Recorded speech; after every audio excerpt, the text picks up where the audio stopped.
আসসালামু আলাইকুম। আজকে আমরা এসেছি হারমোনি ফেস্টিভ্যালে। মৌলভীবাজার জেলার বিভিন্ন ক্ষুদ্র নৃগোষ্ঠীদের নিয়ে একটি সম্মিলিত উৎসব 19, 20 এবং 21শে জুন 3 দিন ধরে এই উৎসবটি চলতেছে। উৎসবকে কেন্দ্র করে এখানে সুন্দর একটি ছবি তোলার জন্য স্টেজ বানানো হয়েছে। মূলত বাংলাদেশ ট্যুরিজম বোর্ড এর আয়োজনে এই অনুষ্ঠানটি হয়ে থাকে এবং স্থানীয় বিভিন্ন সংগঠনের ব্যানারে এই আয়োজনটা হয়। অনেক একটু মজা করেছে, একটি সুন্দর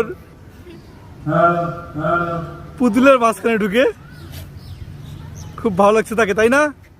বিভিন্ন ক্ষুদ্র নৃগোষ্ঠীর ইতিহাস, ঐতিহ্য ও সাংস্কৃতিক পরিবেশনার জন্য একটি সুন্দর স্টেজ সাজানো হয়েছে।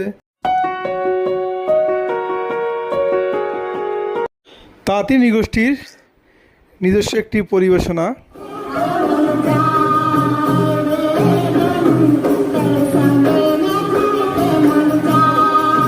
খাসিয়া নৃগোষ্ঠীর সুন্দর একটি পরিবেশনা।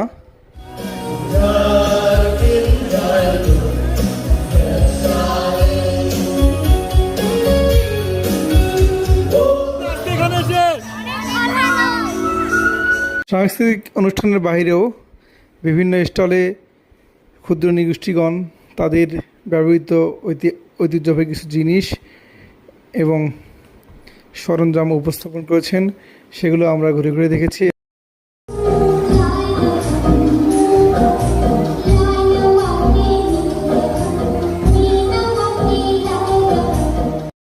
এখানে এসে তোমাদের কেমন লাগতেছে? তাই চলো, শেষে সুন্দর সুন্দর কিছু ছবি তুলে আমরা হারমোনি ফেস্টিভ্যালকে বিদায় জানালাম।